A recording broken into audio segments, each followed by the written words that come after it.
Boa tarde a todo mundo.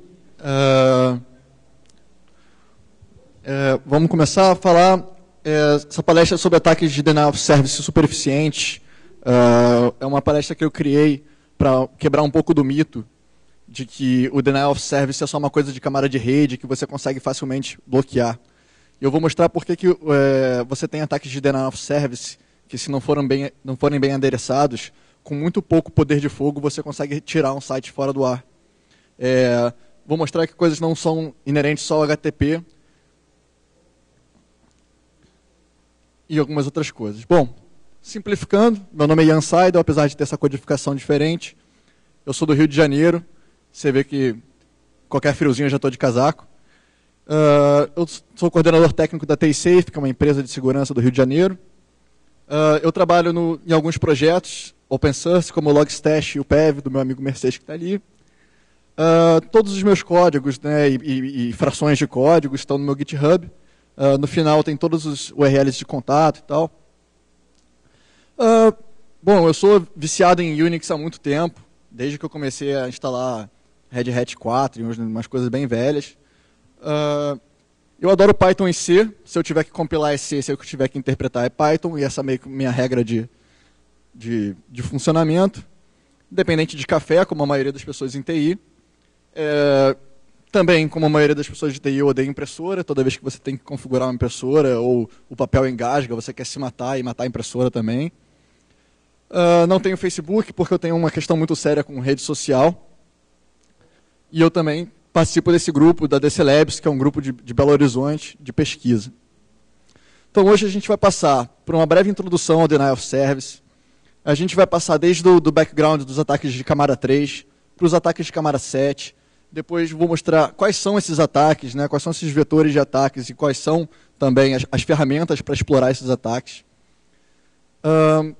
Depois, né, de sacanear tudo, eu vou dizer como é que você faz também para consertar isso e para se prevenir de ser atacado nesse tipo de ataque. O uso de proxies, né, proxies abertos da internet, para que você possa fazer um ataque de Distributed Denial of Service através de uma única máquina. Né, ou seja, você tem vários IPs saindo do seu ataque de uma única máquina. Vou mostrar como um XSS, uma falha de cross-site scripting no seu site, pode transformar ele num agente de Denial of Service. E fazer demonstração da ferramenta que eu criei para Android para explorar, para testar, né, esses vetores de ataque. Então, o que é o Denial of Service? Sendo bastante sucinto, é qualquer esforço que você consegue fazer para deixar um recurso ou uma máquina indisponível para seus usuários que vão usar depois esse serviço. Né? Um pouco da imagem do Denial of Service no Camara 3 era assim: você jogava um monte de pacote, né, no canal, e assim o dado válido ficaria lutando para conseguir chegar ao seu destino final. Esse é um gráfico de um ataque que o Mininova tomou há algum tempo atrás. Então você vê ali a linha padrão, né, do fluxo e depois esse pico que consome, né, 1000 megas, quase 1 giga da banda do Mininova. E como resultado, né, quando você tem uma negação de serviço, seus usuários ficam sempre meio revoltados, um pouco tristes. E você tem isso, né, você está lá trabalhando na sua segunda-feira ensolarada, seu server está bonitinho e de repente ele cai. Então, quais são os sintomas de que você está tendo um ataque de Denial of Service? De repente, tudo fica muito lento. De repente, um serviço sai do ar. Ou, de repente, todos os serviços saem do ar. Então, a gente tem alguns casos recentes. Né? Junto com a onda de cyberhacktivismo, né, a maioria das agências de mídia e financeiras foram alvos de ataques de Denial of Service porque eles são ataques que requerem muita pouca especialização técnica. E muitas vezes você tem uma ferramenta que basta qualquer pessoa que saiba operar uma ferramenta vai conseguir conduzir esse ataque. Então, a gente teve de todos os tipos, né? A gente teve Twitter, instituição financeira, instituição do governo. Então, não é uma coisa que é só teoria ou é só medo, né, que eu estou querendo colocar na cabeça dos outros. Então, são casos recentes, a gente tem casos desde 2011, até mais do que isso. inclusive no Brasil. Então, os alvos do Denial of Service, né, na stack da OSI, você tem a camada de rede, né, de camada 3, onde você tinha os ataques de ping flood e tal, e você tem agora os ataques de Denial of Service em camada 7, que é onde você ataca as aplicações para consumir os recursos dela e deixar eles indisponíveis, que são recursos muito custosos. Então, no Denial of Service de camada 3, qual era o alvo? Era você consumir a banda do cara, e aí quem quisesse usar aquela banda não ia conseguir mais usar, porque ela ia estar saturada. Então a gente tinha o Ping Flood, que foi o primeiro deles, né, consistia em mandar uma série de pacotes de CMP adoidado, num loop muito frenético, e aí consumia toda a banda. A gente tinha bandas muito pequenas naquela época, e esses ataques eram mega eficientes. Depois a gente teve o ataque, né, o Smurf Attack, que consistia em você mandar um ping, né, em broadcast com o IP da sua vítima, espufado. Então todas as máquinas respondiam para essa máquina vítima e faziam um DOS nela. Esse ataque ele já foi resolvido, né, isso não funciona mais, então ele foi depreciado. A gente tem o SymFlood, né, que ele abusa do handshake, né, esse é o handshake completo, né, você tem o sim, sim, ACK, ACK. E o SymFlood é justamente, você fica mandando um monte de sim, sim, sim, ele fica respondendo para a vítima como sim, ACK. E aí as conexões ficam em half open, e aí as outras pessoas não conseguem conectar. Isso foi mitigado, né, um tempo atrás com o uso de SymCookies, que é uma feature também do kernel do Linux e de outros sistemas operacionais. O mais interessante que a gente tinha era o Teardrop Attack. Né? Quando você tem uma fragmentação de pacote, você tinha esse problema que se você tentasse reassemblar ele de uma forma incorreta, como nesse caso aqui, né? O primeiro pacote tem 820 bytes, o segundo pacote começa no offset 800, ou seja, 20 bytes antes do que ele deveria. E quando o sistema operacional tentava reconstruir isso, dava um problema. Era um crash e você tinha que rebootar a máquina. Isso também não funciona mais. Então, nos ataques de camada 7, você não quer mais só consumir a banda do cara. Você quer consumir as coisas que são escassas de uma máquina. Né? Banda é barato, já tem muito. Então, o que você quer? Memória, processamento e slot de conexão. Tá? São coisas finitas, porque você não pode ter files descriptors ad eternum, memória ad eternum e por aí. Quando você manda um ataque de camada 3, você gera muito ruído na rede. Se alguém estiver monitorando isso, você vai ter gráficos exorbitantes, né, de ruído, então é facilmente detectável. Só que os ataques de camada 7, eles não ganham na força, eles ganham pela inteligência. Eles ganham por colocar o dedo na ferida certa e dar uma cutucada. Então, eles são bem mais nocivos do que o camada 3. O ataque de camada 3, para ser bem efetivo, ele requer um monte de participantes para estarem fazendo as requisições e bombardeando a vítima. O camada 7, muitas vezes, apenas um participante consegue ter o mesmo resultado, né, que seria tornar o recurso indisponível. Então, como é que você mitiga, né, camada 3? Você bota um link mais largo, você coloca limite de conexão, limite de rate, né, que você manda os pacotes, sparing, que é o que a Cloudflare usa, que é redirecionar todo o tráfego que está sendo identificado como denial of service para um outro servidor. Ele vai tomar, mas o seu servidor em si não vai. E o de camada 7, a gente vai ver caso a caso. Então, como eu disse, né, quem são os alvos? Operações que usem muita CPU, como compressão, descompressão, criptografia. Por exemplo, páginas de login. Né, quando você loga, aquilo ali faz um hash, né, da sua senha. Né, eu espero, né, se não tiver em plain text. E isso toma alguns milissegundos da sua máquina. Só que se você fizer um whilezinho tentando fazer login o tempo todo, você vai estar fazendo operações de criptografia o tempo todo. Fora que já é padrão, né, de todos os web servers já terem o gzip implementado para reduzir um pouco o bandwidth e ficar mais rápido.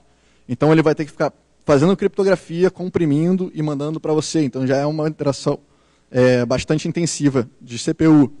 Disk.io, né, se você sabe que tem uma página que toda hora que você acessa ela gera um log em texto, se você acessar ela 1 milhão de vezes, ela vai ficar escrevendo naquele arquivo 1 milhão de vezes.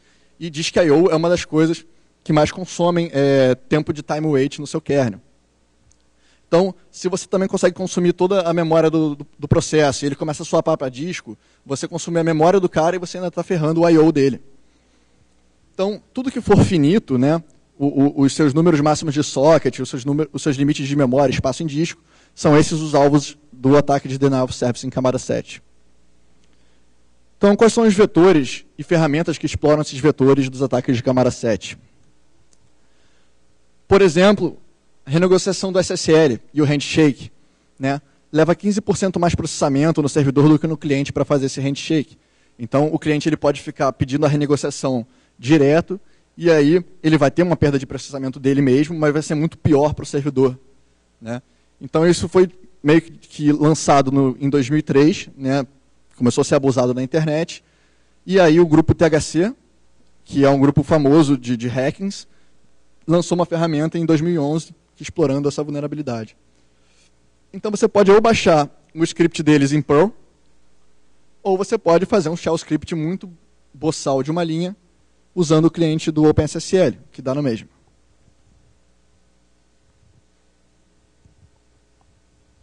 Então como é que você mitiga isso? É muito simples, né? Você pode chegar e desligar a renegociação da SSL, porque, né, você quebra esse primeiro vetor de ataque.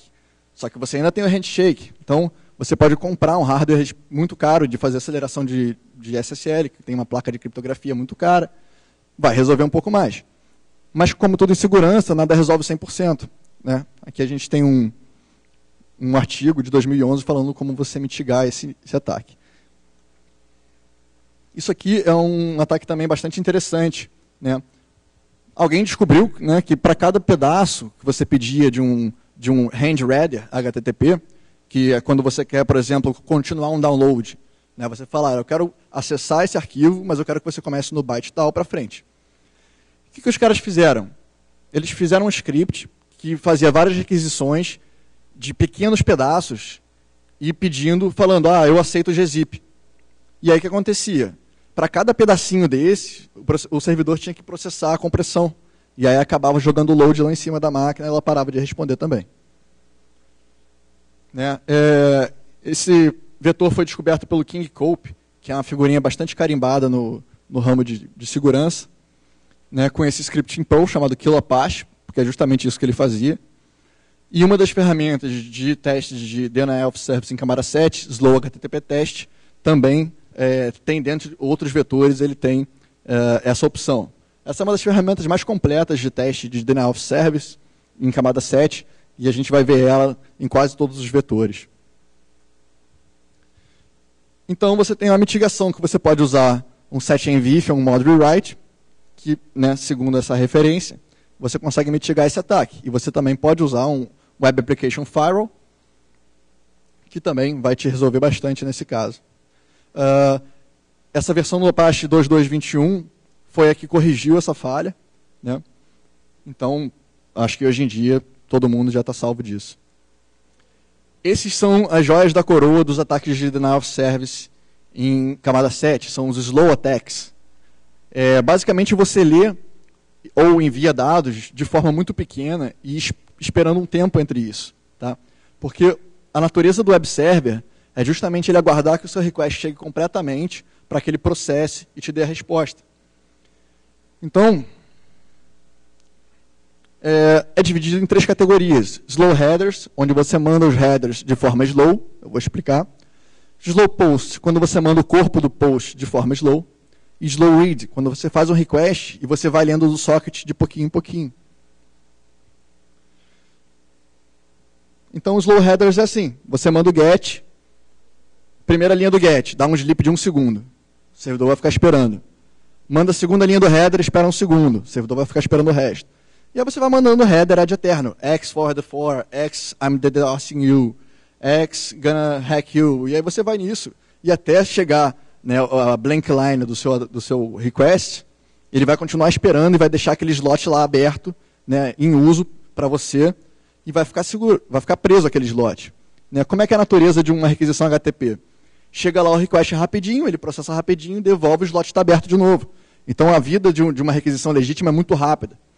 Então você tem, acho que o padrão do Apache são 150 slots, que você não sente isso numa operação normal. Mas quando você está tomando um ataque de slow, isso é consumido muito rápido.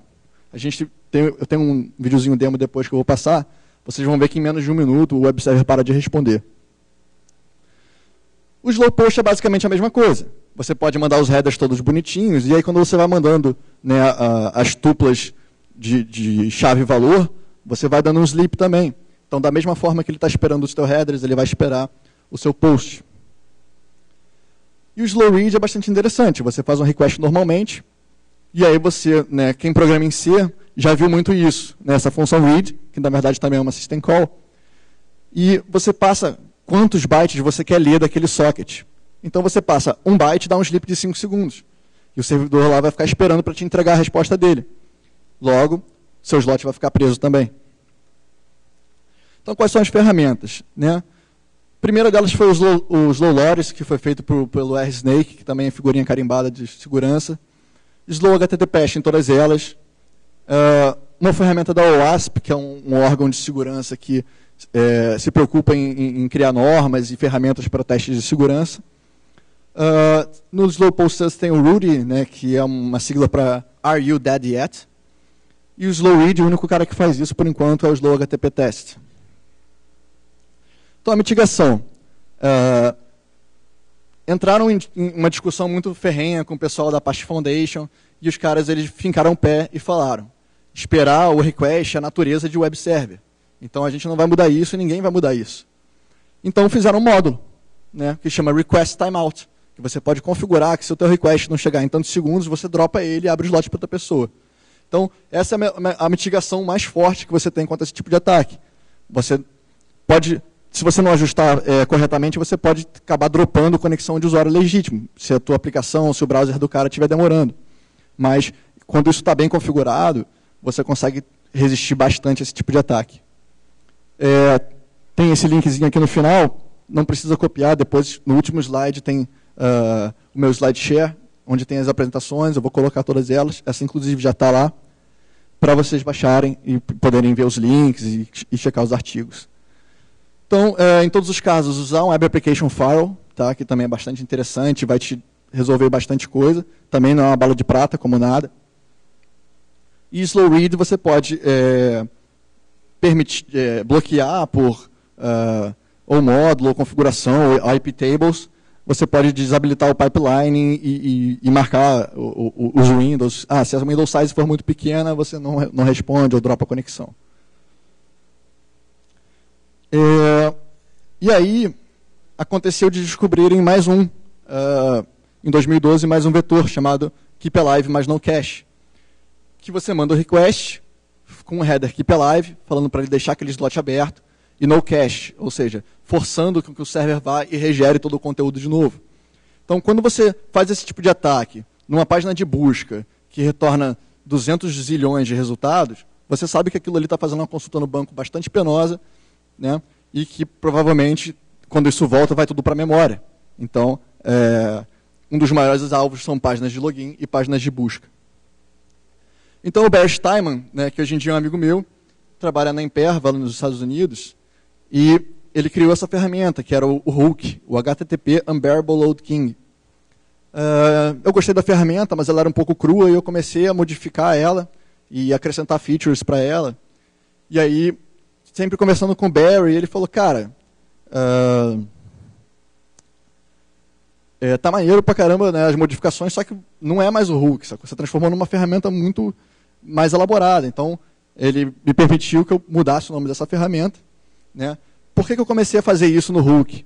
Porque logo depois que o Barry lançou isso, a Spiders Labs lançou uma mitigação que era somente porque a URL lib2 do Python sempre mandava os cabeçalhos na mesma ordem. Então a regra de mitigação deles era, se esses cabeçalhos vierem na mesma ordem, então está bloqueado.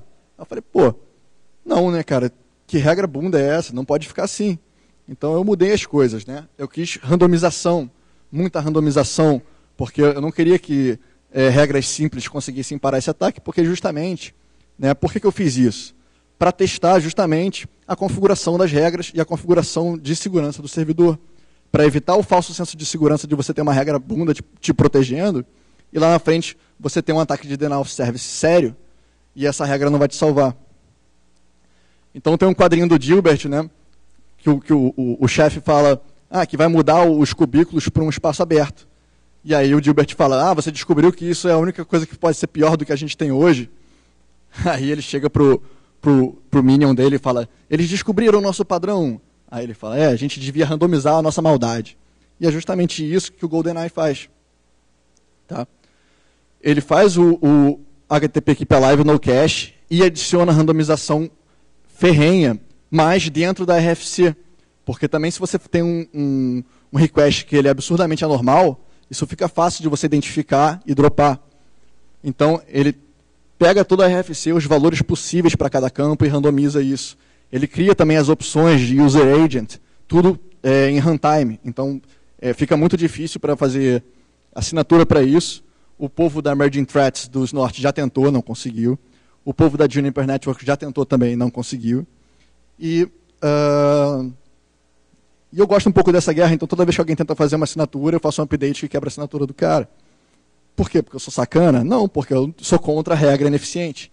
Na verdade, eu sou contra a regra, porque a regra vai ser sempre ineficiente desde que você consiga... ela é baseada num padrão, né? Então, se você consegue sair daquele padrão, você quebra a regra. Então, na verdade, isso é mais para testar os Web Applications Firewall que você está fazendo um deploy na sua infraestrutura, para ver se eles te atendem ou não contra esses ataques sofisticados. Então, quais são as principais features? Ele pode mandar o request só em GET, só em POST ou random, é uma opção. A quantidade de headers que é enviada é randômica também. Pode ter um header que não vai ter no próximo request, pode não ter um header que teve no request passado. E o conteúdo dos headers também é randômico, mas com valores legítimos de acordo com a RFC. E também a geração de bloco, ela é feita para justamente não criar regra. O único jeito que você consegue criar uma regra para essa geração de bloco é a mesma coisa que a galera dos Norte fez, que é basicamente bloquear qualquer coisa que seja query string. Então, beleza, a regra vai bloquear o GoldenEye, mas vai bloquear todos os seus usuários também de acessarem páginas com query string. Então, como é que você resolve isso? Né? É bastante complicado. Você tem que fazer um permissionamento granular, né, das suas páginas. Então, se você tem uma página que não tem nenhum formulário, não tem que receber post, você bloqueia o post.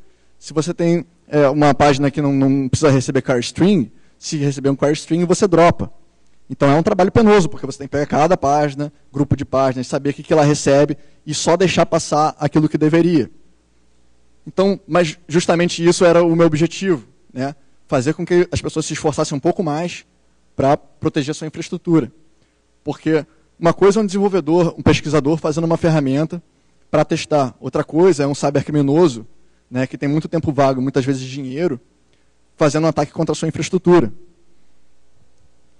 Então, como você mitiga, né? Você tuna o seu Keep Alive, qual o máximo de Keep Alive que você vai permitir, ou você desliga o Keep Alive, que pode te dar um trade-off de performance.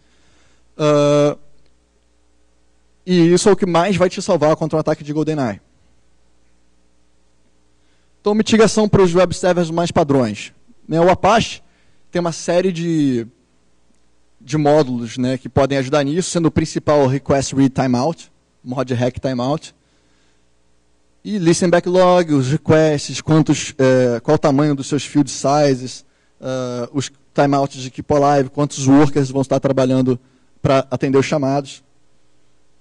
Nginx, você tem praticamente as mesmas features, ele é também um cliente bastante completo. E também, apesar de não ser open source, mas porque sempre me perguntavam, eu coloquei também sobre o lixo 6 e o lixo 7, que também tem algumas coisas que você pode salvar ele. Mas eu deixaria queimar essa coisa aí também. Web Application Firewall Open Source. Temos dois, né, bastante interessantes. O Mod Security, que é figurinha carimbada, ele já praticamente vem com a instalação do Apache. E você também tem o Nax. Eu não sei pronunciar isso, mas é para Nginx. Funcionam basicamente da mesma forma, através de regras. E já vem com um conjunto de regras já pré-compilado que te ajuda em algumas situações. Sobre o uso de proxy, né, em ataques de Layer 7. Bom, proxy HTTP é aquele negócio que você usa, né, para acessar um sitezinho, sair contra IP, ou se você tem alguma restrição de país que pode acessar, você usa um proxy para poder acessar o Netflix lá vindo dos Estados Unidos, alguma coisa assim. Só que uma grande vantagem, né, do proxy é que ele te dá um IP externo, ele te dá um IP de outra localização. Né? Então você pode ter o seu ataque saindo da China, sendo que você está aqui no Brasil, porque você está usando um proxy. Então, é ruim de usar proxy para ataque de camada 3, porque muitas vezes os proxies são carregados, então eles são lentos. E aí isso acaba acabando com o seu ataque de layer 3. Mas como o ataque de layer 7 ele não requer muita banda, ele requer só que você coloque o dedo no lugar certo, então ele não é degradado por esse low output dos proxies. Então, por que, né, usar proxies em HTTP attacks? Simples, né? IPs de origem diferentes, você pode escolher os proxies que você quer, então você pode escolher a sua localização geográfica. Então, se você sabe que o IPS está bloqueando ataques vindo da China, beleza, você pega uns outros da Ucrânia, pega do Peru, de onde você quiser. Também pode prover alta anonimidade, né, porque existem proxies que, inclusive, eles não guardam log de nada. Então, os seus ataques vão estar vindo de múltiplos locais do mundo inteiro, vai ser uma única pessoa e vai ser bem difícil de chegar até você. E também, cara, tem inúmeros sites que tem listas de proxies que você consegue baixar. Eu mesmo fiz um scriptzinho para baixar e parsear, então já me dá lá uma lista gigante de proxy. E fica bastante interessante. E aí, o que eu resolvi fazer?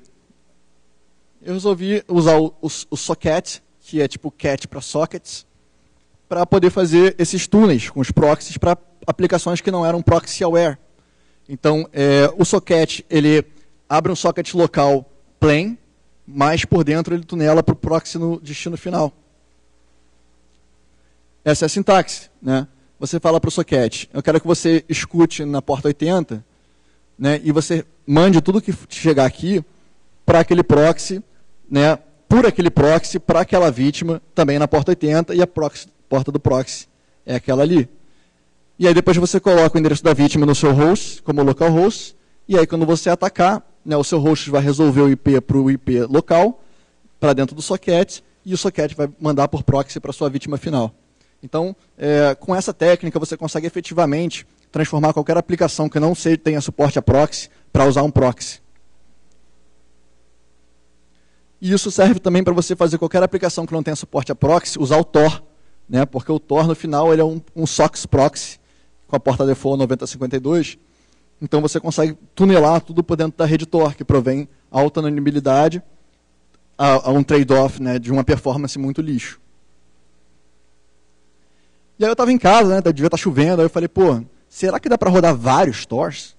Porque daí qual é a vantagem disso? Né? Quanto mais Tor, mais IP diferente. E dava, né? Eu descobri que se você passa lá os comandinhos, é só você mudar o data directory dele e o PID file, e você tem um novo túnel do Tor. E aí eu criei um shell scriptzinho bobo de muitas poucas linhas que você passa lá, multitor 5, e ele abre 5 instâncias para você em portas sequenciais, no caso 5092, 5091, 5090, 5091, 5092 e por aí. Aí, né, eu falei, bom, já que eu mordi, eu vou dar uma soprada. Criei um script que pega a lista de exit nodes publicado e adiciona numa chain própria do iptables. Então ele não altera suas chains, as suas regras normais, ele é uma chain dedicada do TorBlock, também está disponível no meu GitHub. Então, todo ataque proveniente de um IP que está listado como exit node vai ser dropado. É claro que se você tem usos legítimos para pessoas acessando o seu site via Tor, por exemplo, você tem casos de jornalismo, né, opressão governamental, então as pessoas usam Tor para fins legítimos. E aí, se você fizer isso, você pode impedir que essas pessoas acessem seu site. E aí, num outro dia, né, eu resolvi ir um pouco além dessa história do socket. Eu falei, pô, legal, então eu posso usar proxy com socket. E o socket que ele abre na minha máquina é um socket local, HTTP local, normal, né, sem maior mistério. E aí eu falei, pô, se é um socket local HTTP normal, por que eu não posso jogar isso no hproxy? Quem conhece o hproxy? Beleza, o hproxy, né, para a galera que não conhece, é o software mais utilizado para load balancing. Né, ele tem uma sintaxe muito boba, né, onde você passa ali a porta que você quer escutar, o modo que você quer operar.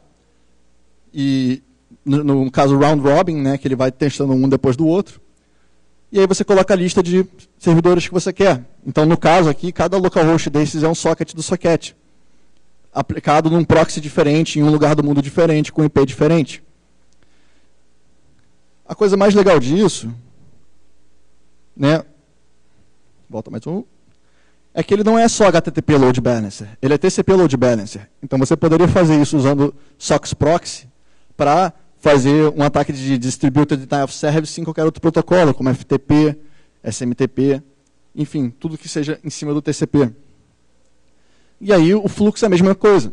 Você cria o tunnel socket, coloca os endereços locais criados na sua configuração do hproxy, coloca o endereço da vítima no seu ETC host e ataca ela do jeito que você quiser.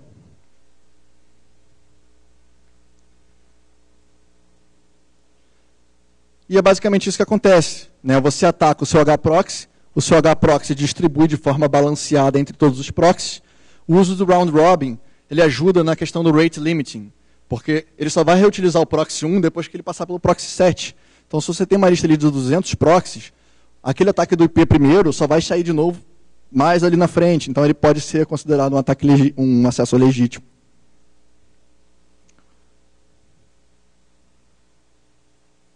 É basicamente isso. Então, quais são os perigos disso, né? Connection limiting, bypassado. Um DOS, que era de uma máquina, virou um DDoS, que são várias máquinas agora sob o meu controle, que eu não tive que hackear, que está disponível na internet, atacando, né, uma vítima. Então, você tem múltiplos IPs de origens e as origens de múltiplos países diferentes.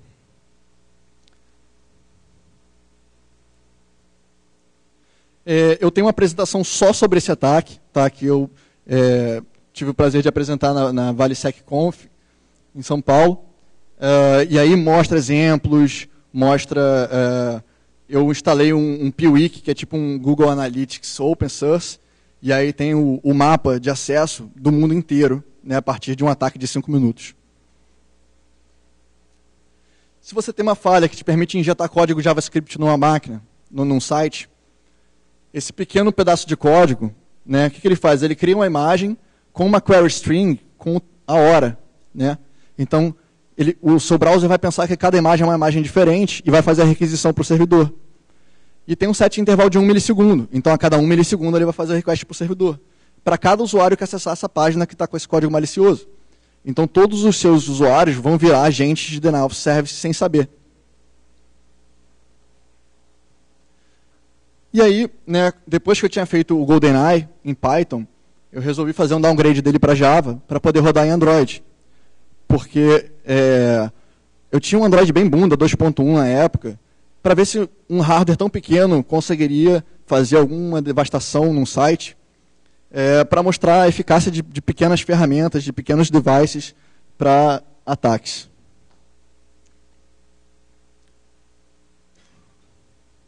Então eu tive algumas limitações, né? O Android 2.1 só me permitia colocar 128 threads, depois ele crashava a aplicação falando que tinha too many open files, né? Muitos sockets abertos. E aí eu pensei, né? Bom, se o meu celular for rootado, eu consigo pelo sysctl aumentar esses valores, né? Um trade-off de algo que eu não esteja usando, para poder ainda ter uma performance ainda melhor. E aí, qual foi o meu primeiro teste? Eu peguei uma máquina Debian 6 crua, instalação avançada, next, finish. E aí, instalei o Apache também, cru, do jeito que veio, e rodei o ataque contra ele. E aí, esse era o load da máquina.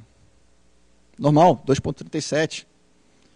E o server ali, quando a gente começa a ter failed hits, é sinal de que o server não responde mais. Então, ele está dropando as minhas conexões.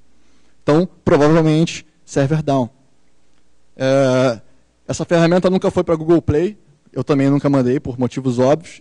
Eu sabia que não ia ser aceito mesmo.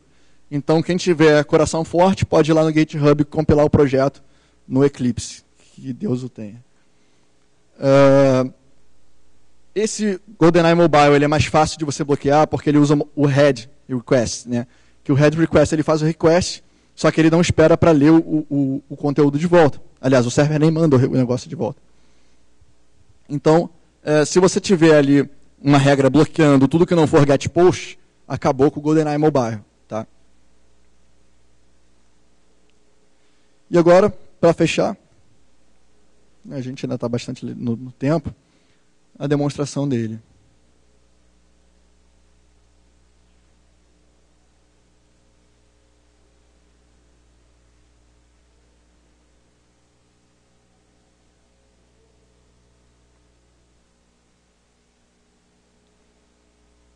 Esse vídeo também está no YouTube, tá? Ele tem um metal bem pesado de fundo, então quem não for partidário, dá um mute antes. Esse é o projeto no Eclipse, com SDK do Android, rodando no emulador virtual. Então, mesmo do emulador virtual, né, você consegue ter o estrago da mesma forma. Então, eu chamei ele, né, de guinea pig, né, que é o rato de laboratório, na verdade é o porquinho da Índia. Botei um PHP info lá, cruzão, e a página de status do PHP, do Apache, perdão. Então você configura, né, o endereço da vítima, o número de threads que você quer e o número de sockets concorrentes por thread. Né? E aí é uma ferramenta bem simples. Você configura ali, dá fire e ela vai. Então, deixa eu ver se eu consigo voltar sem fazer besteira. Provavelmente não.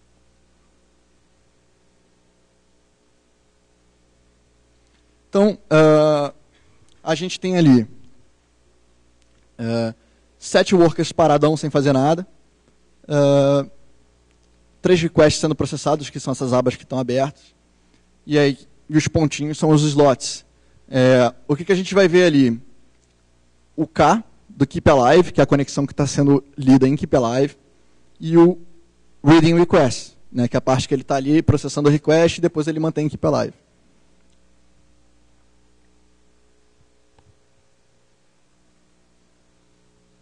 Então, damos uma limpada ali no buffer do log.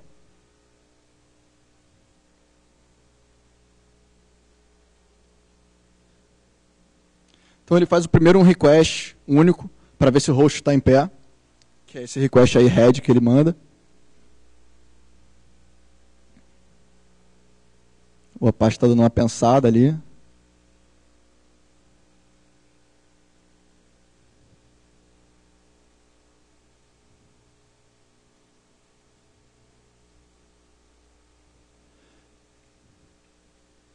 Como isso está sendo emulado e é em Java, claro que é muito lento. Mas aí depois ele consegue o que ele queria e aí o log começa a ficar absurdamente frenético. Só que eu não ganho na quantidade de requests, eu ganho na quantidade de slots que eu estou consumindo. Olha que coisa bonita. Todos os slots agora estão em Keep Alive e tem 0 workers disponíveis e todos os 150 requests estão sendo processados. Que em matemática simples significa que já era.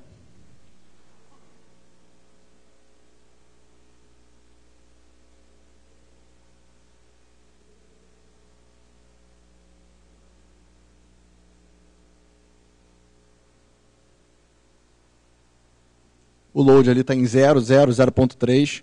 Ou seja, se você estivesse monitorando isso por Zabbix ou alguma coisa, você não perceberia que você está tendo um ataque. Os processos da Apache estão ali de boa também. E aí começou a falhar ataque. Significa que o servidor agora já começou a regar.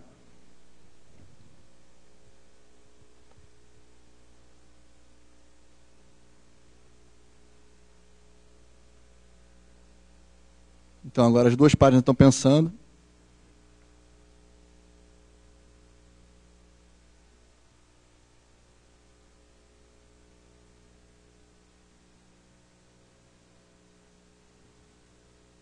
O log está lá frenético.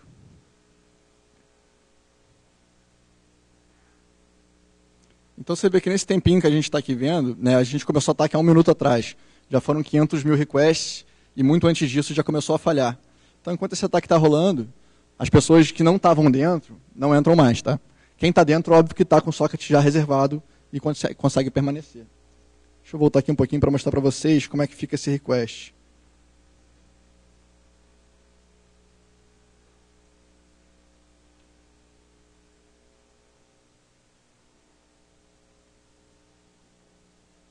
Bom, não fui feliz.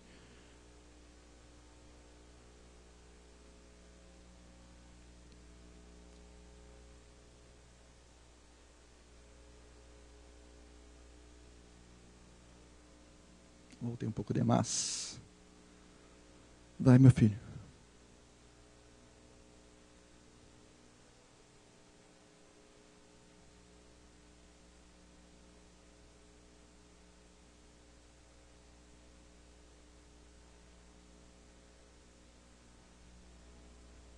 Então, tudo randômico, né? A quantidade de campos, o texto dos próprios campos são totalmente aleatórios. Infelizmente, esse log aqui não mostra os headers, mas você pode abrir um netcat lá e mandar um ataque para você ver como é que ele vai sair. Então, em seguida, né, eu fecho o meu browser para esquecer as sessões que eu já tinha e agora eu vou acessar como se eu fosse um usuário novo. Mandei abrir.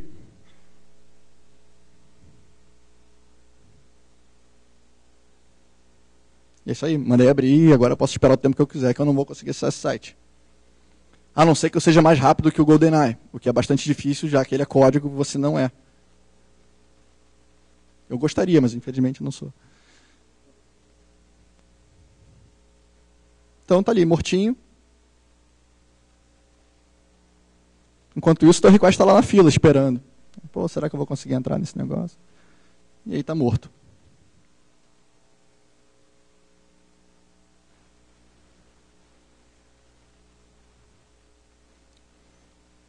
Aí a gente para o ataque.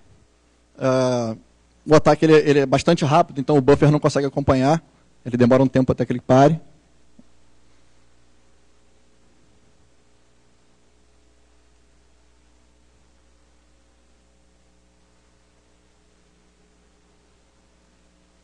E aí pronto.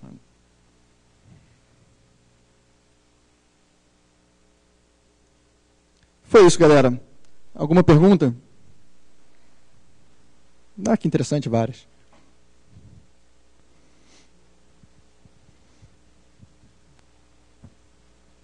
Boa tarde, é Jean que fala? A minha mãe ela teve essa sacanagem comigo, tá. não sei porquê. Beleza, Jean. Cara, é o seguinte, tu disseste aí que nesse tipo de ataque o load da máquina não é afetado, né? Por exemplo, tu não pega isso monitorando com processamento, né? Tu pega isso pelo número máximo de slots abertos. Na verdade, você pegaria isso tentando fazer um HTTP check. Né? Você vai lá e manda acessar a página. Se ele não consegue, a página está fora, e aí é o jeito mais eficaz de você conseguir checar isso mesmo, tentando fazer um acesso.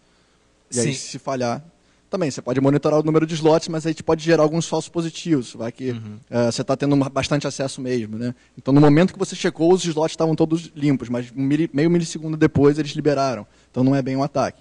Agora, se você tenta acessar e aí você configura lá para ele tentar dar retry umas 2, 3 vezes e não consegue, aí você vê que você tem um problema. Não, tranquilo. E isso pode ser balanceado também, né? Como tu mostraste ali pra gente. Ou seja, não tem como se proteger de um tipo de ataque desses? Ou teria? É bastante complicado, né? Você tem que fazer bem granulado a tua permissão, porque você vê que grande parte dele é de acessar URLs diferentes justamente para passar o cache dessas coisas através do query string. Então, se você consegue esconder bem essas páginas que tem query string, filtrar os posts, talvez usar um token de sessão e no nível do web server, né, num setmvif ou algo assim, você bloquear isso. No caso do GoldenEye. No caso do Slow, aí é usando aqueles módulos lá que estão na parte de mitigação. Beleza, valeu.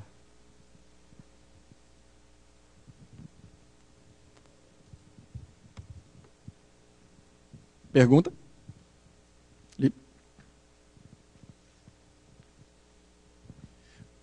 Oi, qual é o impacto disso, ou qual é os sintomas disso no caso de ambientes que têm cache ou proxies reversos?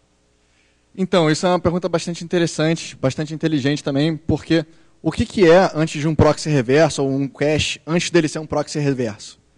Um web server. Então, por ser um web server, ele parte das mesmas premissas. Ele também espera que o request chegue para ele poder processar. Então, o que vai acontecer? Ao invés do seu web server morrer, o seu load balancer vai morrer. Ou o seu proxy cache vai morrer. E o resultado final é o mesmo. Né? O recurso que está atrás dele vai ficar indisponível. Isso responde a sua pergunta? Se quiser fazer uma adição, a gente tem tempo.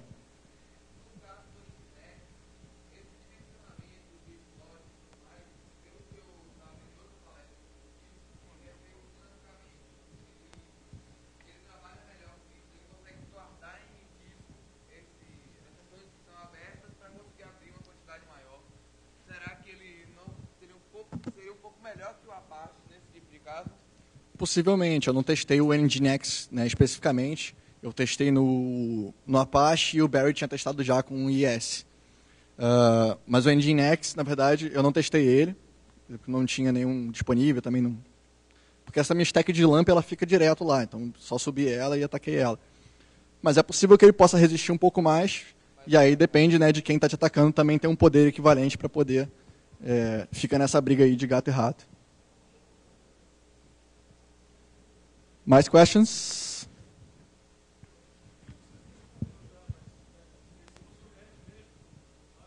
Porque o head, na verdade, ele torna o ataque muito mais rápido, né? Porque você não tem que consumir depois a resposta do web server. Então, se você só manda head, você só faz o request, e aí você está pouco se lixando para qual é a resposta daquilo. Então, ele acaba sendo um request bem mais rápido do que um get ou um post. Rolaria. De colocar o get post. Só que daí depois que eu fiz o GoldenEye Mobile, eu foquei todos os esforços na versão de plataforma em Python, que daí tem muito mais features do que a versão mobile.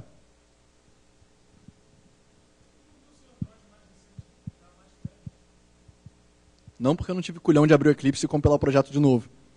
Mas, quem quiser testar e depois me mandar um e-mail com os resultados, be my guest. Alguém mais? Vamos lá, pode mandar vir. Não? Então esse é o momento onde eu falo que ou todo mundo entendeu tudo, ou ninguém entendeu nada. Então, obrigado a todos. Né? Apesar de eu falar sobre coisas destrutivas, o intuito é que vocês consigam ter ciência do que tem de ataque aí fora e possam se proteger. E aqui os meus contatos. Né? Eu tenho um perfil no Twitter que não é novelinha, nem diarinho, é só notícia de TI mesmo, e segurança. O meu SlideShare, onde tem todas as minhas apresentações. GitHub, onde tem todos os códigos. Podem me mandar e-mail ali. Eu nem sempre consigo responder num tempo muito hábil, mas eu deixo ali com carinho, depois eu sempre respondo. E o meu blog, né, como Cometa Halley, a cada 70 anos eu posto alguma coisa diferente nele. Então vocês podem também acompanhar. Galera, foi um prazer imenso estar aqui com vocês, aqui no FISD, curtindo o friozinho em Porto Alegre. Se vocês tiverem alguma dúvida que pipocar depois, pode me mandar e-mail, pode me mandar mensagem no Twitter. E espero ver todos vocês no próximo ano. Obrigado.